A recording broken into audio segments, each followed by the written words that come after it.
Welcome, soldiers, to the ultimate clash of titans. For years, the fall season has been completely controlled and dominated by Call of Duty. This year, however, Call of Duty has competition, and it's not a contest. That's because we have Battlefield 6, a game that has defied expectations and delivered a monumental return to form. On the other side, we have Call of Duty Black Ops 7, which is a disheartening slice of complacency and stagnation. But Call of Duty's grasp this year is very weak, and 2025 will remember as the year of Battlefield 6. So, let's explore why Battlefield 6 truly is untouchable, and Call of Duty Black Ops 7 is a complete disgrace. Let's get into it. So Battlefield 6 has finally arrived, and I have to say, this is one of the best games I played in the last 10 years, and I played Battlefield 3 again, and I have to say, this game actually is holding its weight against Battlefield 3. It's almost like DICE was reading the writing on the wall over at EA and said, yeah, we want to go out with a bang here. We want to make the best Battlefield game we possibly can make in our current state, and they achieved it. I have no clue how they made a game this good, but they managed to. And while playing, I really couldn't keep the thought out of my head that the fact that this probably will be the last Battlefield game we'll see in a long time that is as good as this. At least until they get bought out by some other publisher when EA finally sinks into the ocean. But for now, Battlefield 6 truly is a diamond in the rough. Why, you might ask? Well, that's because every single part of the map feels alive. Every single nook and cranny, every single building, everything. Now, to explain this, I'd say just picture yourself. You're inside of a building. A tank and another tank. One on your side, one on the other side, are fighting it off to the death. And you're inside that building trying to get some hot shots at the enemy. Your tank loses, and guess what? That enemy tank, it's pointing its guns at you. It's about to fire, and it fires. The building you're inside of crumbles down, and you have to escape with your life. And do you know what that is? That is heart-pounding action. That is the sense of vulnerability. That's what made classics like Battlefield 3 and Halo feel alive and feel like you actually are participating in the game.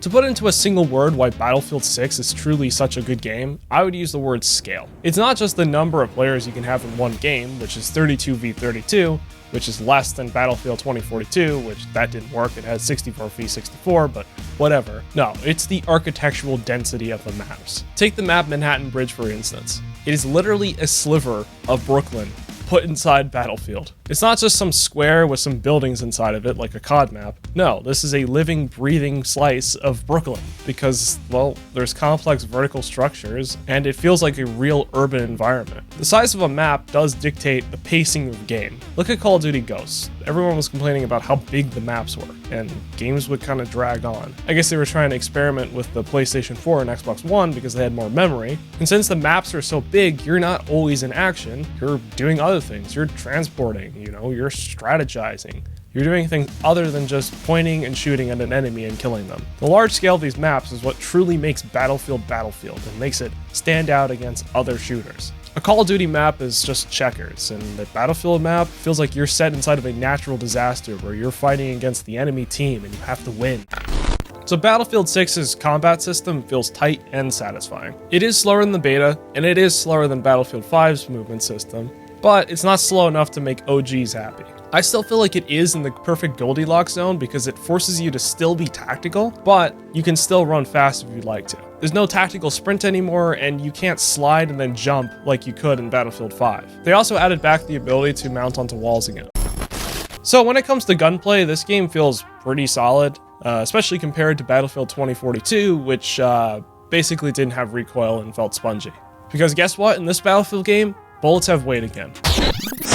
Alright, it's time for some post-nut clarity, because apparently my take when I recorded this was so bad that I had to delete it. So yeah, the recoil is not very good in this game because it varies by gun and it varies drastically. Assault rifles have a ton of recoil, and LMGs, guess what, have no recoil whatsoever compared to what they should have. To be fair to myself, the time when I recorded and wrote the script for this video, I mostly played Assault and didn't get to play Support as much. But the comments I said during this segment were really fucking stupid after the nut was busted. So I have to put this into the video. There might be some more post-nut clarity moments because this video was originally supposed to be a first look at the game and it's now turned into a full-on review.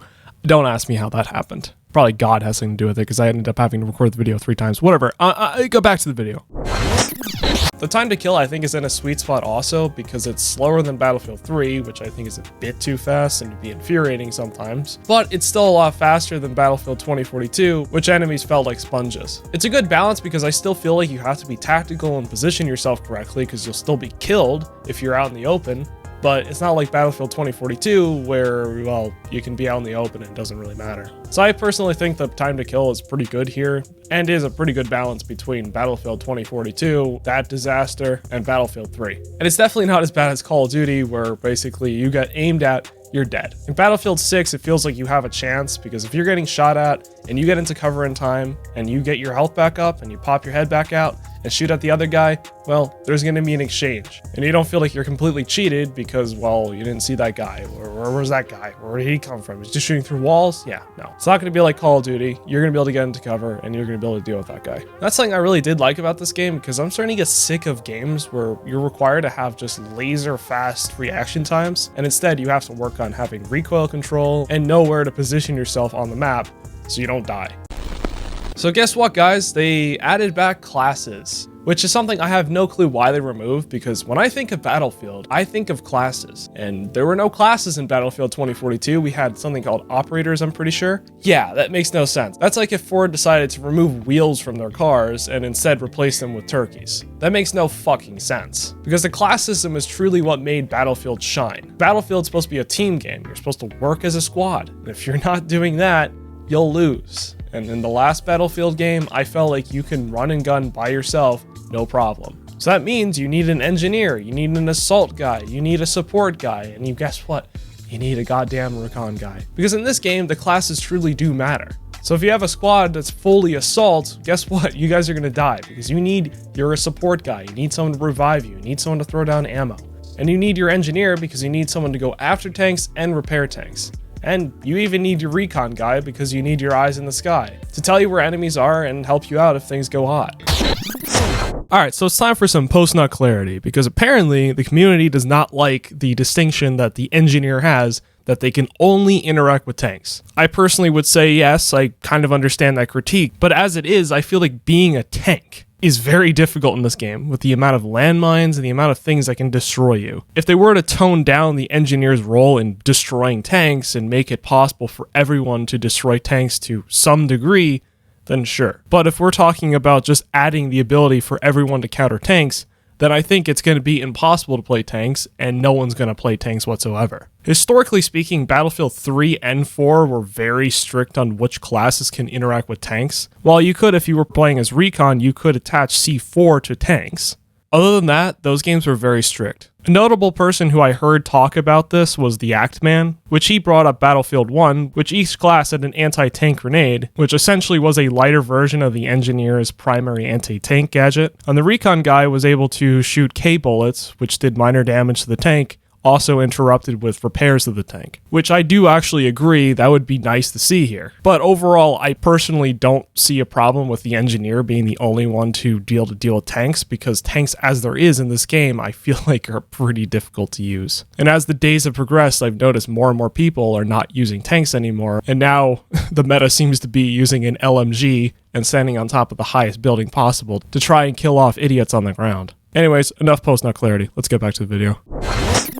And in Black Ops 7, guess what? Everyone's just running and gunning by themselves. They can care less about their teammates, and honestly, I don't think anyone even knows that they have teammates. They just run and gun and can give a shit. Every player can use whatever perk they want, whatever weapon they want, whatever equipment. Doesn't matter. They are their own player, and they can do whatever the fuck they want. That's what the Call of Duty team thinks. And what that equates to is a game where no one gives a shit about their teammates, and while you're playing, you're not going to be talking about the game, you're going to be talking about your stupid friend in school who bet $300,000 on FanDuel or some bullshit. In Battlefield, you are talking about the game. You're strategizing, you're planning routes, you're screaming for your medic to revive you, you're screaming for ammo, you're yelling at your engineer to blow up that goddamn tank. Because Battlefield is a squad-based game, because you need to get your friends together and play as a squad, not just talk about some bullshit.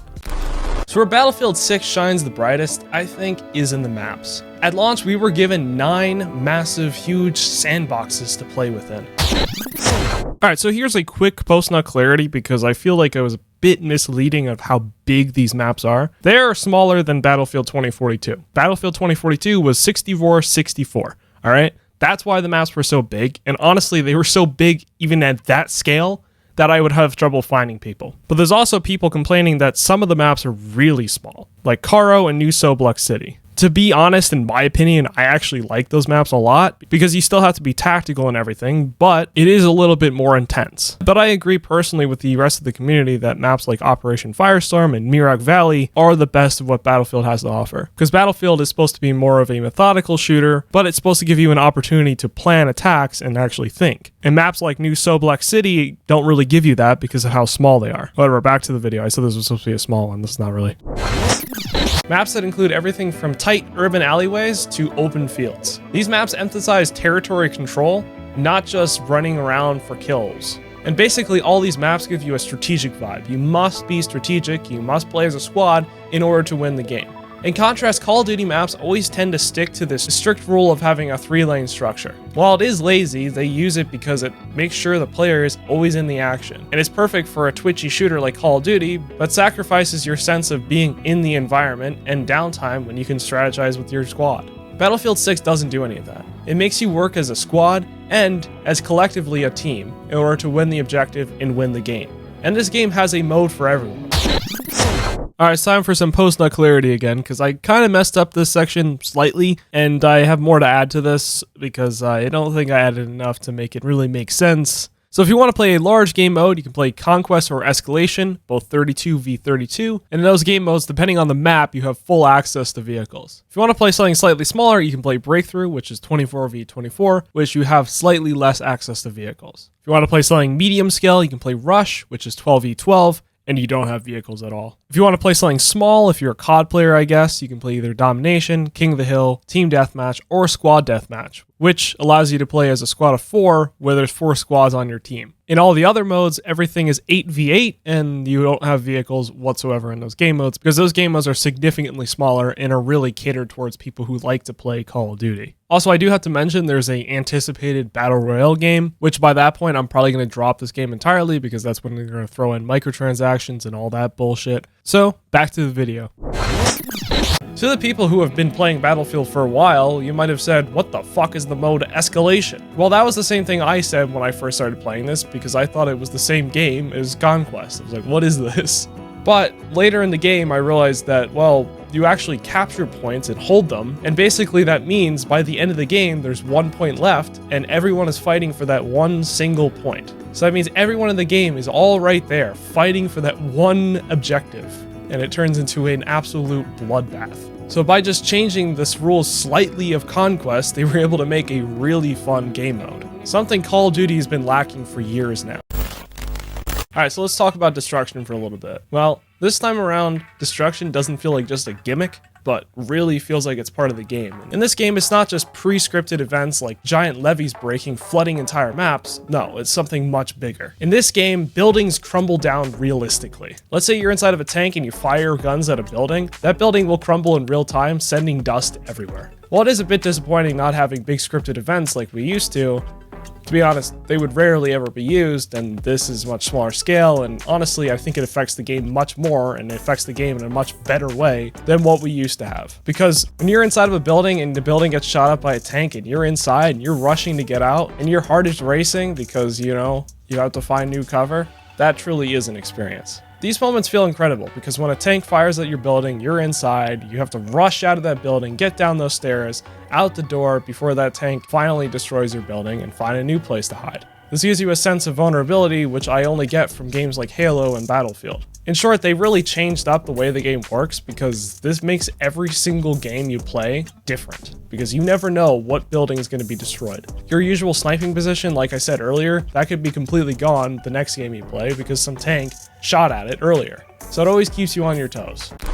So what would Battlefield be without vehicles? Well, Battlefield 2042 experimented with that by removing them post-launch, and It sucked. But anyways, Battlefield 6 brings back vehicles in a big way. Tanks feel amazing, the animations feel amazing, you feel like you are inside of a tank, and you feel like you're indestructible. That is until you run into a landmine. I don't know what's going on with this Battlefield because I feel like there's landmines everywhere. I would be inside of a tank and you would constantly run into them. The good thing is if you're playing as infantry, that means I really would never have problems with tanks, but as a tank player, it would be kind of annoying. I feel like this is a good balance because, well, tanks can be a little bit overpowering sometimes, and if that means it's more fun to be playing as infantry and you're not going to be constantly running into tanks and getting mowed down, I feel like it's a good thing. So that means if you're playing as a tank, you have to be constantly vigilant of landmines on the ground. If not, you're going to get absolutely destroyed. And it keeps you on your toes when you're playing tank, because you never know what's going to happen. While it can be annoying playing as tank, I do feel like this new balance is perfect, and I really can't complain about it. Even though when you play tank now, it doesn't feel like you're just completely invincible. You have real threats, unlike Battlefield 2042. And also, not to mention, this has been an issue with Battlefield for years, where it feels like vehicles are absolutely dominant over infantry, but in this game I really wasn't having as many issues with vehicles, completely mowing me down from the middle of nowhere. Helicopters are fun too, but the only problem with them is they're constantly being taken up by people who have absolutely no clue how to fly them. A lot of times you'll see a helicopter spawn in, and the person who gets inside flies it into a tree or a building. But when the helicopters are flown right, and you have someone on your team who knows how to fly, and especially when someone on the other team knows how to fly, it's an absolute blast. A literal blast in the sky. Because you're going to be firing a ton of flares, and if you're on the gunners, you're going to be pretty much doing nothing because you're going to be moving around a lot trying to avoid missiles. But once you win that fight, guess what? The gunners are king, and they're able to fire down below on idiots running around across the battlefield. Helicopters are fun. Jets, they're fun, but I do have a few problems with them. First off, I don't think there's enough of them. I wish there were more opportunities to fly a jet, which the entire game I did not get to fly a jet, because it feels like the people who know how to fly jets are clicking on the jet the second it spawns, so I never got a chance to fly a jet. But these jets are not like what you see in Call of Duty, where it's just an animation of it flying in the sky. No, you actually get to pilot the jet, and you actually get to get involved in real dogfights. You get to shoot down people on the ground and absolutely obliterate the map. Not to mention, I've rarely ever seen the anti-air system be used in the game. I don't even know how to use it. I don't see anyone else using it, so clearly it's an unused thing. So if you're flying a jet, well, you're basically indestructible up there. Have fun. And when you combine these vehicles with the squad-based infantry this time around, this game feels like an actual military sandbox, not just some simple shooter like BO7. Something that I omitted from movement is hitchhiking, because it's more of a vehicle thing in my opinion. Basically what you can do is you can grab onto the back of a vehicle and literally hitchhike. You can cover more ground that way and jump off when you're ready. My favorite thing to do is to get off the vehicle and then jump back on and get onto the roof. Then you can shoot at people and do whatever the fuck you want up there. Or it's good if you're an engineer because you can repair the tank from above. Alright, so this section's about to get very critical, so I'm just gonna get across some compliments I have left for the game. First off, this game looks amazing. I think the graphics are truly next gen and make you feel like you're truly immersed. Not to mention lighting and destruction worked so well together. I feel like they really nailed it this time with graphics. And that truly is a statement to be said because Battlefield games historically I think have looked amazing. Also, this game is very well optimized because I was playing on a 3080 Ti and my friend was playing on a 47 Super, and those cards are about equivalent, and we were getting the same FPS. Usually my card gets less FPS than his because most developers say, hey, why the fuck are you on a 3080? You know, you should have upgraded to the 40 series. So it's nice to see that they actually optimize the game, and the game runs the same on mine as it runs on his. The only weird thing is I would run the game on high and then run the game on low, and I would get kind of the same FPS. I don't really know exactly what was going on there, but that was the first day, so maybe they fixed that by now. Not sure. But when you pair those graphics with that audio design, chef's kiss, or whatever the fuck. Like, I'm telling you, you can hear what gun is being fired, because it feels like each gun was given authority by the sound design team.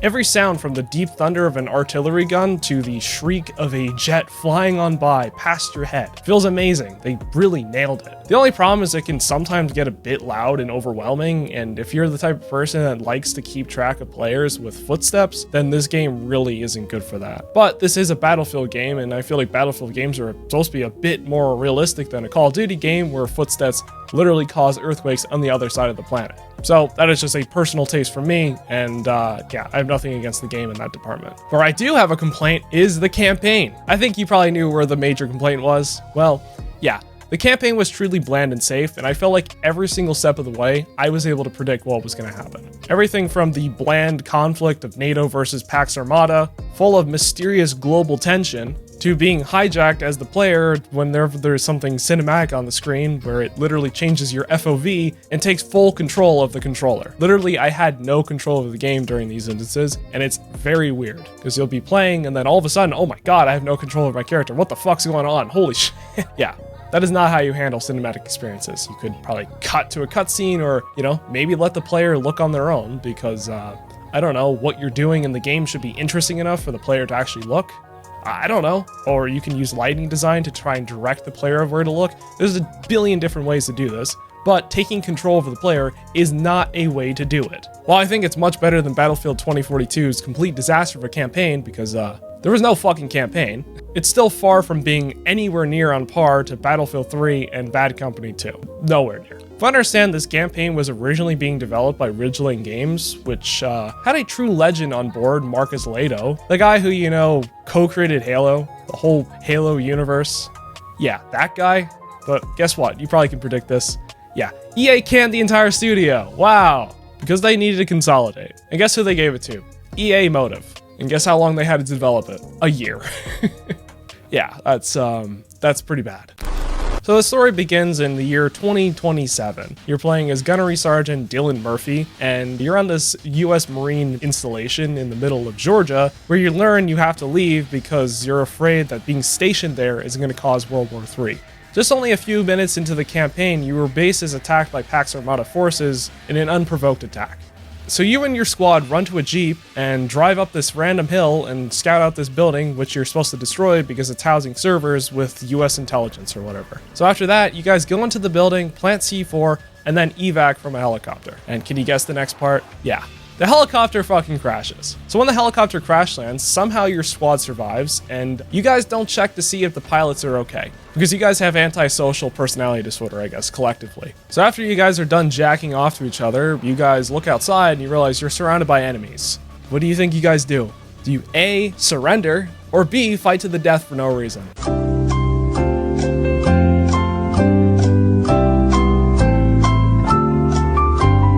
Yeah, you're right. B, they fight to the death for no reason. I can't even explain this at this point. So one by one, each one of your squad mates dies, leaving Gunnery Sergeant Murphy as the sole survivor when a random helicopter swoops in and starts shooting off the rest of the enemies. And he gets saved. I don't know. And I don't think they still even checked on the pilots. Okay. They sent out some other people to check on the pilots, whatever. So yeah, this is basically the whole campaign, because every single mission has you in a different squad. So you never build a connection to your squad mates, and instead, you just watch some people die on screen and you can care less. There are no characters like Blackburn or Sweetwater here because, yeah, they actually use dialogue to make you care about those characters, but in this game, yeah, fuck that. I feel like if they had you play as Gunnery Sergeant Murphy the entire campaign all the way through, and slowly as the campaign progressed, your squad mates died, so you would get connected to them and you would care, this campaign would be half decent. Not to mention, I feel like Pax Armada would have some form of depth because, well, your entire world is being killed off by this force, and your squad means all to you. I don't know, maybe that's an option for them. They could have gone that route instead of whatever the fuck this is. Instead, you have all these forgettable characters and this forgettable force because who really cares about private military companies anymore? Because, to be honest, that was an issue from like 2005. I feel like people are more worried about Iran, China, Russia these days, not just some random private military company. Pro tip, when installing this game, you don't have to install the campaign. Just install the multiplayer. There's no reason to play this. Unless you have like a spare 5 hours and nothing better to do. Don't even bother. I think I dogged on Call of Duty this entire video. It's time to give it justice. Dogging on it even more. So playing Call of Duty Black Ops 7 really reminded me of why I stopped playing this game. Playing this game was incredibly boring, and I really can't help but notice that I feel like nothing has changed since Black Ops 3. And on top of that, this game feels like a lazy reskin of last year's game, which also was a Black Ops game. I have no clue why they're not switching in between the franchises anymore like they used to. But overall, it just felt like they swapped the textures and the names of the map and just called it a day. And it doesn't help that between the two franchises, they use the same engine now, so they kind of feel like the same game. And its similarities to its predecessor, Call of Duty Black Ops 6, are all there too. I can't believe they released Black Ops 7. Why not just release a new Modern Warfare game? I don't know why you decided to release 2 Black Ops games one after another. We've had this problem before, and it produced complete garbage. Obviously, look at Modern Warfare 3. Complete shit. Everything in this game feels stale, from the sound design to the way they lay out the maps. In Modern Warfare 2019, I felt like the time to kill was absolutely perfect, and I felt like Call of Duty was what it used to be. But fast forward 6 years later, and Black Ops 7 feels absolutely blistering fast and unpredictable sometimes because of questionable netcode. Not to mention the sound design, by contrast to Battlefield 6, feels absolutely weak and pathetic. The guns in this game sound like muffled air horns. Deep down when I installed this, I was hoping for something fresh, something new, maybe something for Call of Duty to redeem themselves after what I experienced for Vanguard and completely gave up on the game. But to be honest, this game feels like a watered down version of Black Ops 3. Call of Duty really is stuck in a rut. And even with this beta, I was able to tell this because when I first installed the game, they force you to play a tutorial before you can get into the multiplayer maps. So I played through that tutorial. But once I was enough into the tutorial, I thought I could leave. I got out, and then it said I have to replay the tutorial. So I said, all right, I'll play through the tutorial again. So I fully completed the tutorial and backed out, and it said I had to do the tutorial again. So I quit the game and relaunched it and then redid the tutorial again, and same thing, the beta doesn't even work. So what I had to do instead was wait until the next day so I can play the multiplayer. And I already knew that from the tutorial that the movement system was absolutely useless. Because out of the gate when playing the tutorial, I knew Black Ops 3 was a better game than this. They've literally managed to make a Black Ops 3 clone that is worse. And for the most part, no one even liked Black Ops 3, so I don't even know what this is. This is like probably the worst Call of Duty of all time at this point. And the biggest contributing factor of why I think this game sucks is because, well, the movement system is absolutely useless when you're in combat. For me personally, to say that you should add a mechanism to a game is when, well, it gives advantages to skilled players who know how to use that mechanism and when to use it.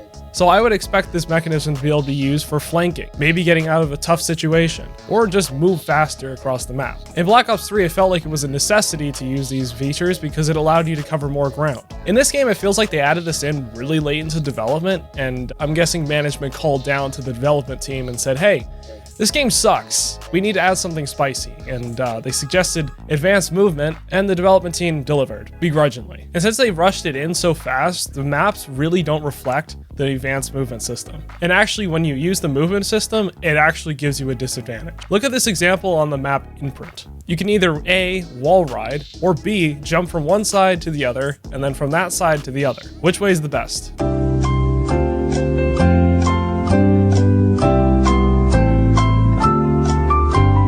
Well, you guessed right, B, because yeah, the movement system makes you basically a sitting duck in the air. You can shoot while running, but you have less control over your camera when you're running. So just jumping is a superior method because if someone does pop out in front of you, you can shoot at them. And again, there's no advantage to running on the wall, so why would anyone use it? Like, I'm literally giving Black Ops 3 some compliment here for implementing a feature correctly, and really, no one liked Black Ops 3 except for people who liked zombies. This is truly a monumental failure because if you look at the Titanfall series, they implemented this correctly because you are required to use it. You can, I guess, not use it, but you'll die. In Black Ops 7, if you use it, you're more likely to get shot and you're more likely to not be able to shoot back. But keep in mind, the meta of any shooter basically is the second you see your target, you shoot at them, because the first person to get the first shot at the best accuracy is the one who's gonna win the gunfight. You only use grenades when you either first see your target, they don't see you, or after you run out of ammo and you're reloading, you can throw a grenade. Clearly, the game developers do not understand this mechanic of first-person shooters, and I guess they can care less about basic etiquette of a first-person shooter. And seriously, if you want to play an advanced movement shooter, play Titanfall 2. And if you want to play a Call of Duty that did advanced movement somewhat correctly, play Black Ops 3. Or play Advanced Warfare. That's honestly a better title than Black Ops 3. That actually did advanced movement in a way I think is pretty cool, but no one ever gives it credit. Since I'm trying to be as balanced as possible, I must give Call of Duty 3 compliments here. Number one, I like the idea that they're going to make the campaign co-op because, well, not a lot of people play Call of Duty campaigns. In fact, only 1.2% of people on Steam played through Black Ops 6's campaign, which I'm sure was complete shit. And not to mention, throughout COD's entire lifespan, only 22% of people on average play through the COD campaigns. So making them co-op probably will boost engagement, and maybe we'll get more COD campaigns in the future. And hopefully we'll never see the day of Black Ops 4 where we saw no campaign at all. Number 2 is I like the fact that they're trying to make lobbies without skill-based matchmaking and have lobbies that do have skill-based matchmaking. This has been an issue in the COD community for basically ever. The only problem is I see a future where noobs are not going to go in the non-skill-based match-made lobbies because they don't want to get absolutely destroyed by a bunch of sweaty tryhards who literally just camp those lobbies and spend their whole days there to do whatever. They just jack off and play Call of Duty. I don't know what people do on Call of Duty. Seriously, what do you guys do? I don't know how you play it. I used to play with friends, so we'd have conversations while playing Call of Duty, but I don't think most people who play Call of Duty have friends these days, so I honestly don't understand it. Do you guys watch TikTok and play Call? I don't get it. Like, play like a different game. I don't understand. Or make friends. That also works pretty well. But anyways, I don't think this new lobby system's gonna work because, well, sweaty tryhards are just gonna take advantage of the fact that there's no skill-based matchmaking and are just gonna camp those lobbies. My third compliment, which is actually a pretty big one, is I really like the new game mode Overload. If the campaign's like actually okay, I know it's not gonna be good, but if it's like halfway decent, I might actually buy the game because of Overload. It's this new game mode where it's kind of a combination between Griffball and King of the Hill.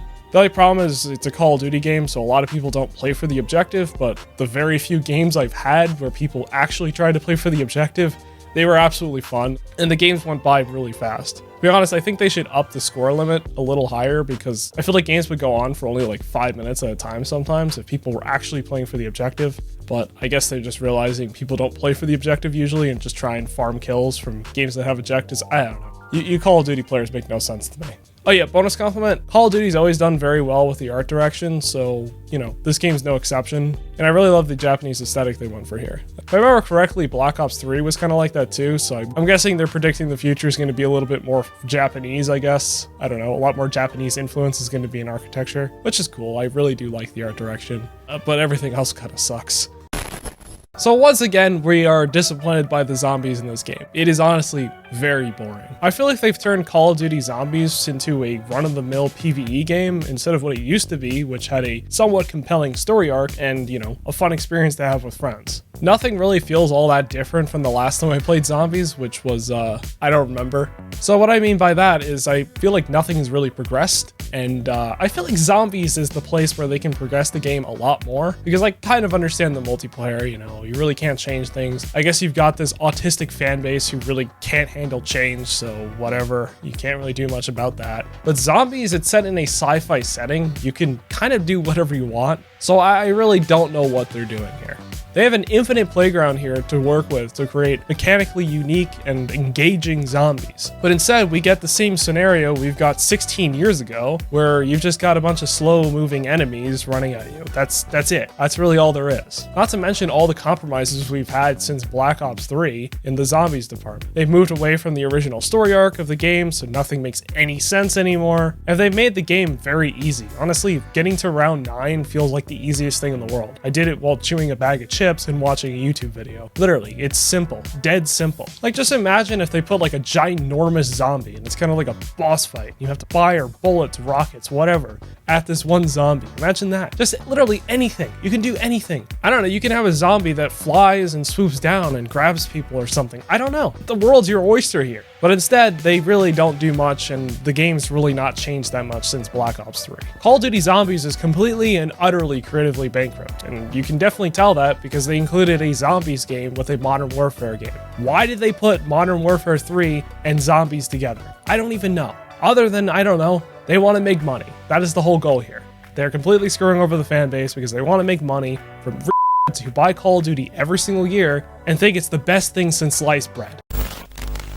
So now onto the ratings. I'd say Battlefield 6 is a really good game. One of the best games I've played in the last 10 years, but it's not a 10 out of 10. Because that one glaring issue, that one massive issue, the campaign. I would give it a 5 out of 10 if the multiplayer was mid and the campaign was terrible, but the multiplayer was excellent this time around, so I'm gonna have to give it an 8 out of 10. The campaign was a complete letdown, and it would have a full 10 out of 10 if the campaign was at least halfway decent, but for whatever reason, they created some piece of shit. Good job, DICE. I'm actually very proud of you. I'm surprised you were able to make a game good again. Like, when was the last time we've seen a game from DICE that was halfway decent? I don't even know. Whatever. It's been a strange year, so good job, DICE. Now for Call of Duty Black Ops 7. Yeah, it's gonna get a low rating. I'm not gonna give it a 1 out of 10 because a 1 out of 10 would mean I didn't have any fun playing it whatsoever. I did have a sliver of fun, and that was with Overload. Overload, I honestly thought was a fantastic time. I literally had fun in a Call of Duty game, so I can't give it 1 star. It gets 2 stars. And that's because every single other aspect of the game is absolutely terrible. The only thing I did like about the new movement system is the ability to run backwards and sideways. I think it's a cool idea, but other than that, the movement system is completely useless, and honestly, the game is not even worth even looking at. And I feel like it was a complete waste of time playing other than when I was playing Overload. So yeah, hopefully you guys enjoyed. Please like, comment, and subscribe. Don't forget to share, and I'll see you all later. Bye.